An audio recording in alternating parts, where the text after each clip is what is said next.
Bueno, encantadísima, por supuesto, de poder presidir esta última mesa de este coloquio Marechal, que se inscribe en una serie de coloquios, así que no va a ser la última mesa, por supuesto.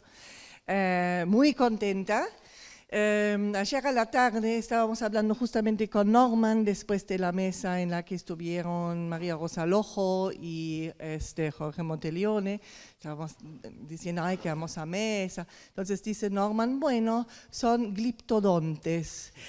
Entonces, en realidad estoy en la misma situación, estoy acá, claro, por supuesto, ¿cómo no?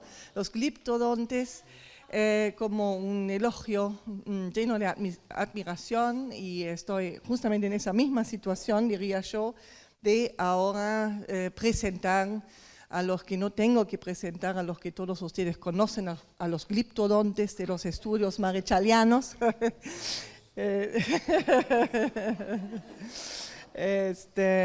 Entonces, bueno, solamente voy a decir unas muy pocas palabras. Ellos también me dijeron que solamente diga muy poco acerca de ellos, que, bueno, sabemos que todos ustedes conocen. Así que voy a empezar con Javier de Navascués, que va a abrir esta mesa. Como saben, Javier es catedrático de literatura hispanoamericana de la Universidad de Navarra en Pamplona.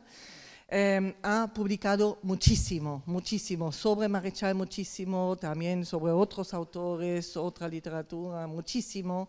Ya saben que, por supuesto, él hizo la edición crítica de la Adam Buenos Aires, que salió en Corregidor, la primera que se hizo en Argentina, y que también hace muy poco, cuando salió el Aligerandro en el 2013, en el 2013, que estuvo presentando cuando teníamos nuestro primer coloquio Marechal también en la embajada. Bueno, muchísimos trabajos, empezando con su tesis en el 92, Adán Buenos Aires, una novela total, y desde ese... No, y desde ese momento estuvo siempre trabajando Marechal, todos nosotros lo sabemos. Acaba de salir un libro nuevo que se inscribe muy bien en la discusión de recién, Alpargatas contra libros, el escritor y las masas en el primer peronismo. Acaba de salir hace unas semanas, unos meses, en este año. Que justamente está en la línea de lo que estábamos discutiendo. Bueno, creo que con eso ya termino la presentación del que no tengo que presentar y directamente le paso la palabra a Javier. Muchísimas gracias. Muchísimas gracias, Claudia. A ver si esto va bien, ¿no? Sí. Y muchas gracias, muchísimas gracias a Claudia por este fantástico coloquio, que ya es una serie y que me ha gustado mucho escuchar que pueda haber más, y desde luego que los marechalianos estamos felices. Voy a hablar un poquito más cerca. Y gracias también a Caroline y a todo el equipo, porque creo que hablo por todos, hemos estado muy bien en estas horas, en este día y medio en Jena, ¿no? Me he dado cuenta que me ha tocado a las 12 del mediodía, el día 6, entonces solo lo primero que tengo que decir es ¡viva San Fermín! De hecho, pensé, al venir aquí, lo he dicho en mi casa, es un partido de risa, digo, me toca a las 12 en el Chupinazo, voy a estar en Jena, pues tengo que decir por lo menos ¡viva San Fermín! Me pensaba traer un pañuelico rojo y vestir de blanco, al menos de tal, pero dije, no, ya, la estupidez basta con decir viva San Fermín, ya, vamos a hablar de cosas serias, bueno, no sé si muy serias, pero alguien me ha dicho, ¿pero Dolina sí o no? Sí, Dolina sí, lo que pasa es que la primera diapositiva tiene que ver con Piglia. Bueno, lo que me propongo establecer aquí con ustedes en este rato que tengo es un paralelo entre dos escritores que, bueno, podrían ser vistos perfectamente como opuestos o como antagónicos desde ciertos puntos de vista, ¿no? Ricardo Piglia y Alejandro Dolina, ¿no? Y esta coincidencia oppositorum, podría decirse, la voy a realizar a partir de la lectura común que ellos hacen de Marechal, digamos que es quien actúa de soldadura para ir acercándolos, y me doy cuenta de que soy muy osado y que la propuesta es un poco irreverente o un poco estrafalaria, pero me parece que a partir de las diferencias podemos encontrar, sin embargo, algún material en común que nos permitirá quizás comprender mejor lo que significa Marechal para los escritores argentinos, aunque vengan de donde vengan, ¿no? Bueno, Piglia. Bueno, la primera diapositiva es una anotación de Piglia en el diario, el año 72. Difícil encontrar en la literatura contemporánea un proyecto tan ambicioso como el de esta novela y tan bien realizado. Bueno, creo que no se puede decir más de una lectura. Piglia hace esta lectura que me pregunto si es una... bueno, sin duda es una relectura, pero es la primera lectura seguramente cuidadosa que le lleva a escribir varias anotaciones muy interesantes en su diario, pero ya 2 años después de la muerte de Marechal. Lo que me llevará, es una hipótesis, a pensar que, bueno, Piglia no estaba en el cogollito marechaliano, sino que estaba un poquito más retirado, ya lo veremos, ¿no? Bueno, para todos los piglianos, todos los que leen, han leído la crítica de Piglia, saben que esta palabra, tradición, es casi un rasgo de estilo, ¿no? Es un concepto clave a la hora de medir, de valorar, de calibrar y de ordenar y clasificar, sobre todo por parte de Piglia, ¿no? Este párrafo que rescato dentro de otros. Se inaugura así una gran tradición de la literatura argentina. Uno encuentra la misma mezcla, la misma concordancia y amplitud formal en la excursión de Mansilla, en el libro extraño de Sicardi, en el Museo de Macedonio, en Los Siete Locos, en el profesor Landormi de Cancela, en Adán Buenos Aires, en Rayuela y, por supuesto, en los cuentos de Borges, que son como versiones microscópicas de esos grandes libros, ¿no? Bueno, la primera idea entonces que querría transmitir es que desde esta cita Piglia encaja a Marechal dentro de una tradición narrativa, esos grandes libros.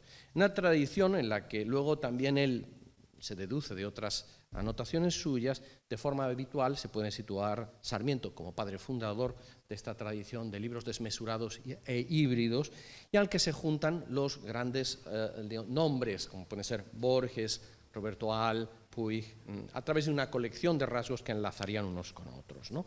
Para Piglia, tradición es un concepto que procede, que él deriva del formalismo ruso, de Tinianov en particular, y que implica la necesidad de organizar la historia literaria de acuerdo con unas pautas de semejanza y unas relaciones de jerarquía. Dentro de un proceso literario determinado, por ejemplo el argentino, pueden convivir, dice Piglia, diversas tradiciones. La más interesante para Piglia será aquella que resulte estética y políticamente más fructífera. Por supuesto, Piglia se va a apuntar a esta tradición, va a señalar una serie de nombres y va a descartar o relegar otros que pertenecerán, según él, a otras tradiciones, ¿no? Lo que me interesa señalar es que Piglia se encaja gustosamente también en la tradición en la que también él incluye a Marechal. Construir una tradición significa construir la imagen del sujeto que escribe y que con su escritura busca ubicarse dentro de los grandes debates que favorecen esa tradición. O sea que al insistir, por ejemplo, en la importancia del género policial, Piglia está preparando el camino también para su Plaza Quemada.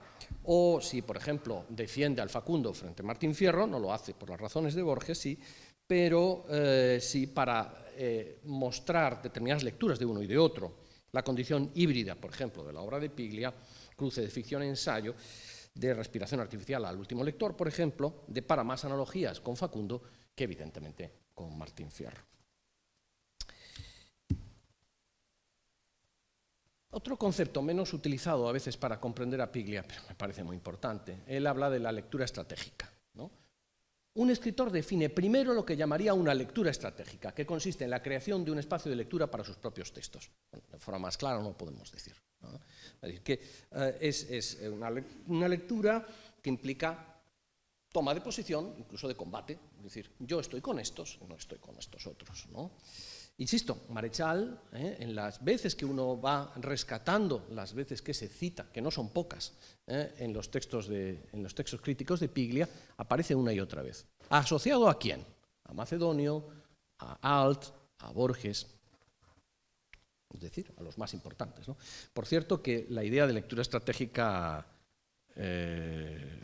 no estoy seguro si es fácilmente trasvasable siempre, ¿no? Los escritores a veces pueden buscar otros procedimientos estratégicos que no pasen por el reclamo de un tipo de lectura, sino más bien por todo lo contrario. Pienso, por ejemplo, en el caso de Onetti, pienso, por ejemplo, en el caso de Rulfo, que jugaban a despistar, o a callar, o a fingir, de alguna manera, tener una actitud antiintelectual. Digamos, es otra... Piglia contraatacaría esto que estoy diciendo que, bueno, eso es otra lectura estratégica, ¿no? Bueno, no sé. Por otra parte, otro tema importante, ¿no? Tradición, lectura estratégica, y algo que también ha salido en los debates aquí estos días, ¿no? Piglia es un hombre inexcusable a la hora de pensar en la influencia que sus valoraciones ha tenido en la formación del canon argentino, ¿no? En ese sentido, claro, es muy fácil ver, a la vista de la frecuencia con que salen ciertos nombres en sus escritos, Sarmiento, Macedonio, Alt, Borges, cómo la crítica universitaria sobre Piglia ha ido obedientemente a estudiar Macedonio y Piglia, Borges, Piglia, Alt, Piglia, sin duda Piglia aplaudiendo en el foro, sí, sí, sí, sí. Pero nadie hizo Marechal Piglia, ¿no? Este es el enigma. Este es el enigma. ¿Por qué Marechal Piglia no? ¿Y por qué Piglia, que aparentemente tiene, no, sin duda tiene, una admiración sincera y honesta por el Adán Buenos Aires, no ha tenido, no le dedica, por ejemplo, a Marechal digamos, un espacio monográfico, por decir así, como le dedica a estos autores que he mencionado ahora mismo, ¿no? Bueno, hay que reconocer que aparentemente los rasgos de la escritura de Marechal sobre Piglia, aparentemente digo, no son demasiados. La verdad es que he releído todo Piglia de nuevo y tengo que decir que a veces el homenaje parece tan indirecto que está muy camuflado, ¿no? Pero se encuentran cosas, algunas se encuentran. Por ejemplo, al leer las notas al margen de al margen de un ejemplar de Adán Buenos Aires, que son anotaciones de su diario que él reúne para incluirlas en el liminar de la edición de archivos de Adán Buenos Aires, al ver aquello, nos encontramos con una anécdota, muy probablemente apócrifa, en la que Piglia escribe que Renzi, su alter ego, asegura que Marechal le pensó otro final para su novela maestra. ¿Cuál es? Pues en lugar de la visión rara del paleogogo, dice Renzi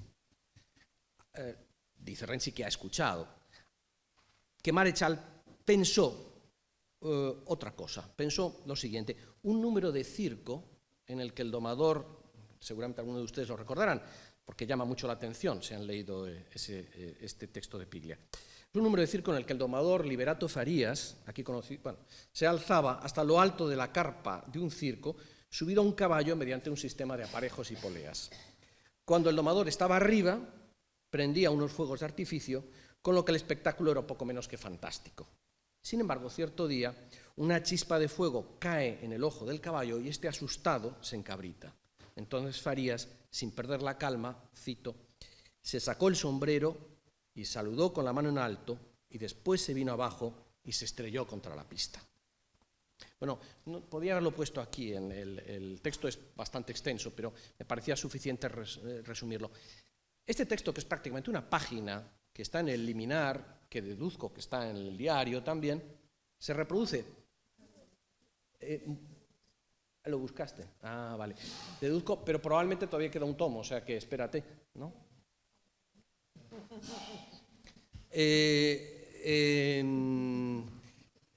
Este episodio, palabra por palabra, se repite al final de un capítulo de Blanco Nocturno, con la única transformación del protagonista, ya que no es el Farías de Marechal, sino un tal Tape Huervo. Bueno, este pequeño borramiento quizá no sea inocente, si comparamos la visibilidad con la que Piglia arma sus homenajes a Borges, a Macedonio, a Roberto Alt, cualquier lector, enseguida hablaba ahora con María Rosa, ¿no? de pronto, pues qué sé yo, advierten unos homenajes a la escritura del famoso pasaje de la Aleph en muchos sitios de las ficciones de Piglia, ¿no? Cabe preguntarse por qué se incluye en primer lugar este homenaje tan indirecto. Renzi dice que Marechal eliminó ese presunto final por considerarlo demasiado argentino. Quizá quiso decir demasiado folclórico. El exceso de color local es satirizado, como sabemos, en el Adán, en las personas de Robles y de Rivera, que son los compadritos de Sainete, ¿no? Esta parodia se traslada quizás al tape huergo, que en la novela Blanco Nocturno es el arquetipo del gaucho mitificado por la literatura. Bueno, puede ser. Tampoco las referencias personales a Marechal en los diarios de Renzi son abundantes. Bueno, este texto que ya ha sido comentado, que sabemos que es la información que da David Viñas a Piglia, es probablemente inexacta, vamos, es inexacta, de hecho. Eso no es lo que a mí me interesa. A mí me interesa, en esta anotación del diario, la última frase. ¿Y cuando muera yo?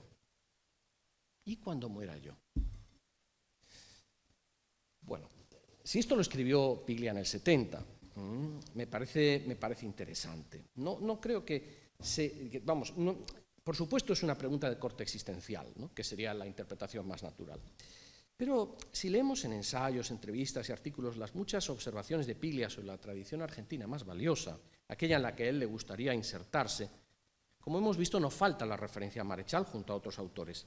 A mi modo de ver, este yo del diario que se interroga fúnebremente por su destino establece una complicidad con la suerte de Marechal, a quien tiene como un escritor realmente importante, pero que no ha recibido el reconocimiento social que debería. Esta pregunta por la posteridad, por tanto, no es ocasional, sino que implica uno de los puntos claves de la poética de Piglia. Pocos escritores tan cuidadosos en ir indicando en qué serie estética quiere ser encasillado, estudiado, leído, comprendido. ¿Para qué? Para la posteridad. Desde su formación de historiador, Piglia propone ser situado dentro de una corriente diacrónica, una tradición de escrituras que dialogan entre ellas a lo largo del tiempo. En esta serie es donde introduce Adán Buenos Aires, una novela que admira profundamente por su voluntad de genialidad. Su autor representa, por tanto, una figura de escritor que Piglia estima de forma muy especial. Encarna la ambición de situarse al margen de las lógicas del mercado y jugar en otra partida, la de la alta literatura. Con Adán Buenos Aires, entonces, se representa el arquetipo de escritor para las élites, posición al que Piglia aspira en el momento de redactar su nota de 1970. Bueno, no adelantemos cosas. 3 años más tarde, en mayo del 73, entonces dedica ya unas entradas en su diario al Adán, estas son las que hemos leído, ¿verdad, Rose? Donde parece, digamos, esta es la primera de los elogios que he mencionado en la primera diapositiva, ¿no? Y hay, bueno, pues una serie de anotaciones originales, por ejemplo, la comparación que hace con Bajo el Vulcán, ¿no? Junto a otras que son comentarios más habituales, ¿no? La novela en clave, la búsqueda de metafísica, el humor, etcétera, ¿no? Pero hay un comentario, una frase también de los elogios que va insertando de forma casi telegramática Piglia. Dice: la conciencia extrema de lo que se está haciendo. La conciencia extrema de lo que se está haciendo. Esto le encanta a Piglia. Y dice, esto lo hace Marechal. Por cierto, lo hace Borges, pero Alt no, por ejemplo. La conciencia extrema de lo que se está haciendo, que es un poco exactamente el reverso, por ejemplo, de la crítica de Hitrik, ¿no? En la crítica de Hitrik, que es muy malévola, pues dice, no, hace las cosas como que, bueno, le salen sin querer, ¿no? Hace palabras sorprendentes y a veces bellas, ¿no? Ay, no me defiendas así, ¿no? Bueno, Piglia entonces insiste. Y claro, hay un punto en la que tiene mucho que ver, por ejemplo, con las claves de Adán Buenos Aires, ¿no? Que también, las claves de Adán Buenos Aires es un texto que coincide, en cierta manera, también con toda la crítica de Piglia. ¿En qué? En que es una lectura estratégica.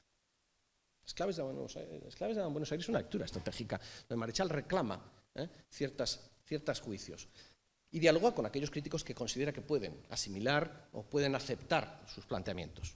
No dialoga con Rodríguez Monegal, evidentemente, ni tampoco con Hitrik, pero sí con Prieto, por ejemplo. Ahora vamos a algunas equivalencias. Voy a hacerlo de una manera un poquito rápida, o posibilidades, afinidades selectivas, ¿no? Por ejemplo, las novelas de Piglia, como las de Marechal, se suelen organizar en torno a un alter ego ficticio. Renzi, el interminable Renzi, equivale a Adán, pero también a Lisandro Farías y a Megafón.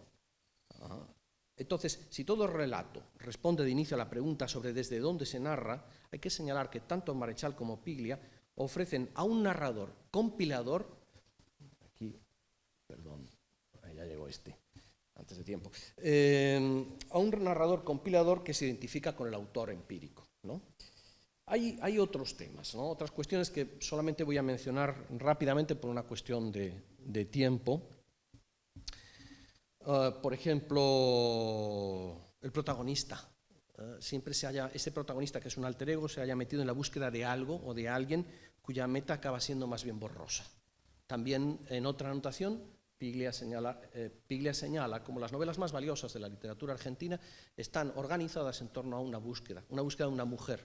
Entonces señala, por ejemplo, a Rayuela, por ejemplo, señala el Adán, también señala, por ejemplo, el Aleph, que dice siempre, es la versión microscópica de los grandes libros, ¿no? La búsqueda es la oportunidad para el viaje al interior de espacios aislados, semifantásticos, una visibilidad a veces más bien indeterminada, ya sea la fábrica de Luca Belladonna, por ejemplo, en Blanco Nocturno, el Museo de la Ciudad Ausente, pero también, por ejemplo, para ir ahora a Marechal, la Cuesta del Agua o el Caracol de Venus, ¿no? El tránsito del personaje pues, se dirige hacia esos espacios de carácter a veces difícilmente visualizable, porque la ficción se orienta hacia un desciframiento de la realidad que se realiza a partir de códigos de lectura prefijados antes. La realidad, entonces, para Piglia, pero también para Marechal, se compone de signos que el protagonista, detective o poeta, trata de recomponer e interpretar. A lo largo de su itinerario se producen encuentros con otros personajes que van ofreciendo pistas para el desciframiento o cuentan historias que requieren nuevas lecturas, ¿no? También hablo aquí de las estructuras incompletas, ¿no? De las novelas de Piglia se observa que inician una línea narrativa que siempre se interrumpe a la mitad para recomenzar otra dirección que a la postre se interrumpe de forma abrupta, ¿no? Desde Respiración Artificial hasta El Camino de Aida, es posible ver esto, ¿no? Como la narración va yendo en forma de meandros y que muchas veces, a veces concluye, pero sin que la búsqueda se haya completado de forma definitiva, incluso se ha abandonado en algún momento, ¿no? Incluso en las novelas más convencionales de Piglia, ¿no? El desenlace, como son las dos últimas, ¿no? El desenlace acaba de pronto, ¿no? y sin ofrecer demasiados resultados claros, ¿no? Dice Piglia, la gran tradición argentina está integrado por, cito, libros más o menos desmesurados, de estructura fragmentada, que quiebran la continuidad narrativa, que integran registros y discursos diversos. Fin de la cita. Bueno, habrá que recordar entonces que Adán Buenos Aires se interrumpe con la visión del gelatinoso Paleogogo, tampoco la línea narrativa inaugurada en los 5 primeros libros continúa en el viaje a Cacodelfia. La búsqueda de Solveig se abandona. ¿Dónde está Solveig? Es una de las grandes preguntas. ¿Y dónde la han metido a Solveig? No está en Cacodelfia. Siempre te acuerdas que lo hablamos. Bueno, ¿y qué pasó pues qué pasó al final con Aida en El Camino en la última novela, por ejemplo? ¿Dónde queda a veces la búsqueda de aquella mujer? Se disuelve.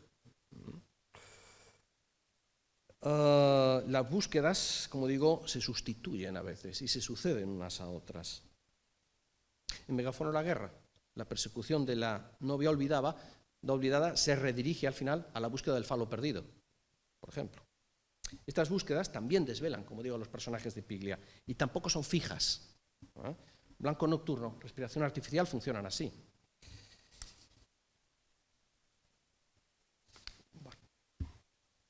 Otro aspecto no menos interesante es el de los lugares carcelarios, ¿no? A los que se ha referido Rose Corral, por cierto, en algún artículo, ¿no? Bueno, pues esta es una dimensión fundamental, por ejemplo, en Megáfono la guerra.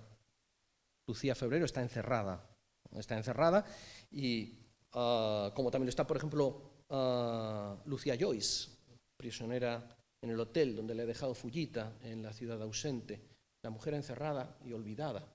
Y es curioso que se llame Lucía Joyce, ¿no? Lucía Joyce es verdad que es la hija de Joyce, pero qué bien funciona también en relación con Lucía Febrero. Pensemos también que el encierro de un ente, en este caso la mujer, peligroso para el Estado, es el motor con el que funciona La ciudad ausente. Toda la novela está en torno a aquella máquina de contar historias que está, bueno, escondida, ¿no? y que hay que buscar, ¿no?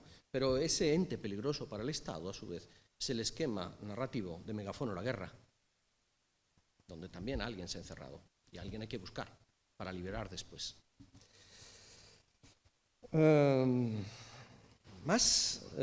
Bueno, las utopías de lo imaginario.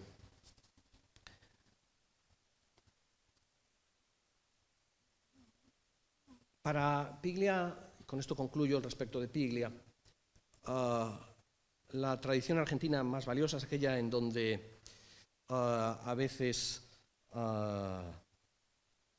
se ha producido una poética de la ficción, donde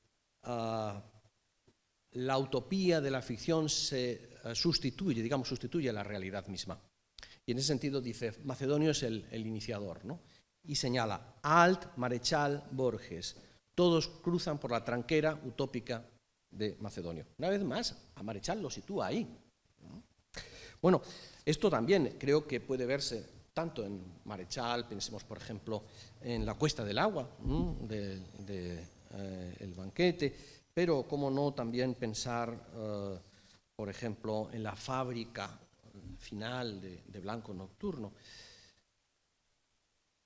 Los detalles los dejo para la publicación, pero voy a dar un pequeño homenaje para concluir, que creo que no es inocente, un pequeño homenaje que le da Piglia a Marechal. Si ustedes recuerdan Blanco Nocturno en La fábrica de Luca Belladonna, donde al principio se fabrican coches y luego al final no se sabe qué se fabrica, Luca Belladonna queda solo en su proyecto utópico y de pronto solamente recibe la asistencia de un ex seminarista. ¿Cómo se llama? Schulz.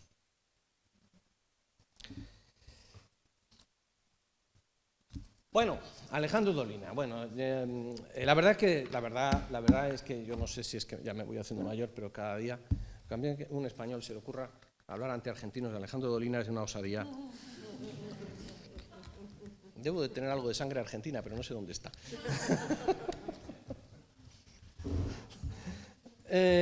Bueno. No, perdón. Bueno, este autor en mi intervención pretende ser el espejo invertido de Piglia, ¿no? En su fascinación común por Marechal, ¿no? Dolina representa, por el contrario, podemos decir, la incorporación de la herencia de Marechal a la cultura de masas. Bueno, no tengo que presentar a Piglia, así que, a Dolina, disculpen. Pero lo primero que quiero decir es que la relación que tiene Dolina con la tradición literaria no es indiferente, es bastante obvia y bastante evidente, ¿no? Como Piglia, él escribe desde dentro de unos cauces muy determinados y que de forma expresa declara en la primera página de su obra más conocida, Crónicas del Ángel Gris. En esa primera página el autor señala como colaboraciones involuntarias en sus crónicas a lecturas que él considera fundamentales. Víctor Hugo, Jorge Luis Borges, Adolfo Bioy Casares, Leopoldo Marechal, Miguel de Unamuno, Robert Graves, Homero Manzi, Lope de Vega, Alfredo Lepera, Diógenes Laercio, Shakespeare, Quevedo, Dante, Jauretche, Lugones, Platón, etcétera, etcétera, etcétera. Sin duda, Dolina participa de la tradición de la cita indiscriminada y apócrifa, ¿no? Como diría Piglia, ¿no? Está perfecto, ¡pua! Encaja, ya desde la primera página, ¿no? Y, sin embargo, esa reverencia a su tradición particular se me antoja algo ingenua frente al canon, frente a la digamos, irreverencia de Piglia ante ciertos nombres bien conocidos del canon. Pensemos en las invectivas contra Mujica Lainez, que creo que nunca haría Dolina, o las ironías a costa de Cortázar, mucho menos, o de Sábato, o incluso Bioy. En Piglia están ahí, pero no están en Dolina, ¿no? Por el contrario, su relación con el alto mundo literario es la del espectador aficionado, que afecta, me parece, una proximidad que luego aquí sospechamos no es tan grande. Por cierto, que yo iba a decir, y ahora aprovecho, ahora que ya nadie me va a quitar el micrófono por un momento, que en la conversación final, que era tan interesante entre María Rosa y Jorge, respecto de la unión del oculto y lo popular y el peronismo, A mí se me ocurrió, es una sugerencia, que lo mismo es un disparate, que quizás a veces en la tradición peronista, porque tradiciones de intersecciones entre la cultura, entre la alta cultura y lo popular están, como decía, pues están en las meninas, o sea, quiero decir, y está en la cultura española de una manera, atravesando de una manera muy fuerte, ¿no? Entonces, ¿dónde está el peronismo? Una sugerencia, el abigarramiento, ¿no? Quizás, por lo menos, hay un abigarramiento en Dolina, sin duda, en esta unión de lo oculto y lo popular. Pero, en fin, es... Bueno, yo en realidad, mi lectura de Dolina está asociada a este otro concepto. Mi lectura de Dolina sobre Marechal. Lo kitsch y el canon, y la cultura popular también. Volví a leer a Umberto Eco, aquel libro Apocalípticos e integrados, ¿no? Y en el famoso artículo sobre el kitsch, dice Eco, sería un modo de reafirmación cultural para un público que cree gozar de una representación original, cuando en realidad goza solo de una imitación secundaria de la fuerza primaria de las imágenes. Fin de la cita. Bueno, cierto vídeo de YouTube nos presenta a Dolina leyendo a la luz temblorosa de una vela ante un público que lo rodea en la penumbra. En el cuento se citan leyendas chinas sobre amores imposibles. La escena se interrumpe varias veces, ya sea para que el público empiece a entonar una canción, ya sea para que una muchacha aparezca en el fondo y comience a bailar un tango. Apoteosis kitsch, me parece. Digo esto del kitsch no con un afán peyorativo necesariamente, porque si los productos genuinamente kitsch se identifican a veces con la cultura de masas, en Dolina vende cultura argentina, ciertamente, asequible, amena, mediante una erudición que podríamos llamar abigarrada. Pero hoy en día, justamente, me parece, y no hay que, digamos, descubrir nada nuevo, el elemento kitsch está presente también en autores del canon. Y no hay que dar más nombres, empezando por Puig, ¿no? Es decir, que... pero entonces, ¿cuál es la lectura, vamos a decir, kitsch, de Dolina sobre Marechal? Creo que aparentemente Dolina ha recibido más, ¿no? Exhibe con más, digamos, con más ostentosidad, por decir la palabra, que no me gusta, pero la que me ha salido, la herencia marechaliana, ¿no? Voy a mencionar solamente algunos ejemplos de cómo se manifiesta, cómo emerge la lectura marechaliana en las crónicas del Ángel Gris, ¿no? Creo que es muy fácil, ¿no? Por ejemplo, el famoso alter ego, también hay alter ego en toda la literatura de Dolina. Manuel Mandev es conocido como el pensador de Flores, el polígrafo de la calle Artigas, el polígrafo de Flores, como no pensar, evidentemente, en Megafón, ¿no? También bautizado como el oscuro de Flores. También el uso de las mayúsculas tan marechalianas acentúa el carácter arquetípico que se quiere dar al objeto de la atención del narrador. Dolina imagina la existencia en el barrio de Flores de también distintas colectividades arquetipizadas, por decir, a través de las mayúsculas. Los hombres sensibles, los refutadores de leyendas, los libretistas del mundo, etcétera, ¿no?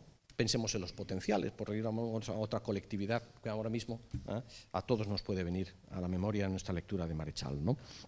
En el fondo, estas expresiones recurren al mismo fondo metafísico con el que Marechal quiere exhibir su poética, ¿no? Por eso, el propio Dolina habla también de la argentinidad posible, por ejemplo. La herencia marechaliana también se advierte en el común proceso mitologizador de la vida urbana, que voy a ir también rapidito hablando, es, por ejemplo, uno entre muchos, ¿no? Dentro de las crónicas, ¿no? Las barreras de un paso a nivel pueden convertirse en las simplégadas, arrecifes del Bósforo que se cerraban fantásticamente al paso de los barcos. También aparecen sirenas, en fin, muchos elementos de la mitología clásica que son reutilizados en un contexto humorístico y porteño. Voy rápidamente. También los personajes, evidentemente, nos resultan familiares a los lectores de Marechal. Esta historia. Me llamo Tamas Dorcas y vivo en todas partes. Piensen un momento antes de seguir si este no es un condenado de Cacodelfia. Me llamo Tamás Dorcas y vivo en todas partes. Aquí, como me ve, yo he sido un gran seductor. He tenido muchas mujeres, no es por presumir. Las amaba por un tiempito y las abandonaba. Trataba de lograr que se enamoraran de mí y cuando estaba seguro de ello desaparecía. Pero un día tuve la desgracia de encontrarme con la bruja. Por si usted no lo sabe, se trata de la mujer más hermosa del mundo. En verdad, ella también disfrutaba provocando amores desgraciados. Yo me enamoré vergonzosamente. Era capaz de cumplir las comisiones más indignas con tal de complacerla. Una noche comunicó su decisión de abandonarme en los términos más crudos. Entonces me desesperé, imploré, supliqué y luego me ejercité en el reproche minucioso. La bruja resolvió castigar mi estupidez, me hechizó del modo más espantoso que usted puede ver. Estoy condenado a caminar perpetuamente. Entonces este don Juan de Barrio, que podría, ya digo, estar encajado en el infierno de la lujuria, por ejemplo, de Marechal, conocerá un castigo debido a su inconstancia. Pero el castigo es ridículo, en realidad, como son los castigos de Cacodelfia, porque no va a ser una bajada a los infiernos, sino un encantamiento procedente de la mujer, y como en los condenados, el personaje, en los condenados de Cacodelfia, el personaje siempre se presenta, confiesa sus vicios, explica el acontecimiento que le condujo a la perdición y su tormento actual, ¿no? Esto es lo que aparece en la secuencia que yo acabo de poner aquí, delante de ustedes. Pero el castigo, digamos, es un pastiche. Es un pastiche cacodélfico. El condenado ha aprendido a dormir caminando y, por ejemplo, prefiere no escandalizar al interlocutor explicando otros incómodos detalles de la vida cotidiana que tiene que realizar mientras camina. No se dice más. Pero, evidentemente, todos enseguida pensamos en cosas marechalianas o cacodélficas. Hay otras asimilaciones que se pueden plantear en el mundo imaginario de Dolina, que en realidad lo que hacen es acercar, ciertamente, mucho de sus lecturas admiradas en Marechal a un gran público. La mujer comunión de ángel y diablo, los filósofos de barrio que opinan sobre cualquier cosa. Lo que trata, en definitiva, Dolina es acercar. Dice Eco, concluyo, dice Eco que el kitsch se renueva y prospera aprovechando continuamente los descubrimientos de la vanguardia. Dolina renueva y prospera aprovechando continuamente los descubrimientos de Marechal. En consecuencia, la cultura de masas se apropia dialécticamente de los productos de la alta cultura mediante la adaptación y la distribución multitudinaria. Las propuestas innovadoras nacidas en las minorías se absorben, se resignifican para el consumo, lo que obliga a su vez a la vanguardia cultural a volver a renovarse y producir nuevos productos que inevitablemente acaban convirtiéndose después en ofertas más amplias en términos cuantitativos. Bueno, es un movimiento pendular entre cultura de masas y cultura de vanguardia que permite comprender la operación de Dolina al apropiarse de ciertos rasgos externos de la tradición narrativa argentina. Con sus crónicas y relatos, desplegados tanto en el formato audiovisual como en el más prestigioso del libro en papel, que ahí es donde va Dolina al final, al intentar entrar al final en el canon, en el alto canon, se dirige a un público mayoritario que cree estar disfrutando de los bienes de la alta cultura. Por esta razón, y esto es lo que a mí ya me interesa para ir concluyendo, a diferencia de Piglia, Dolina exhibe sus huellas lectoras con total impudicia. Su retórica intertextual forma parte central de su poética. Los rasgos estilísticos más evidentes de Marechal, como por cierto también los de Borges,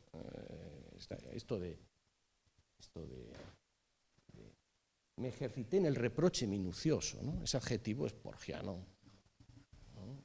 Los estilemas borgianos se acumulan a veces en la prosa de Dolina.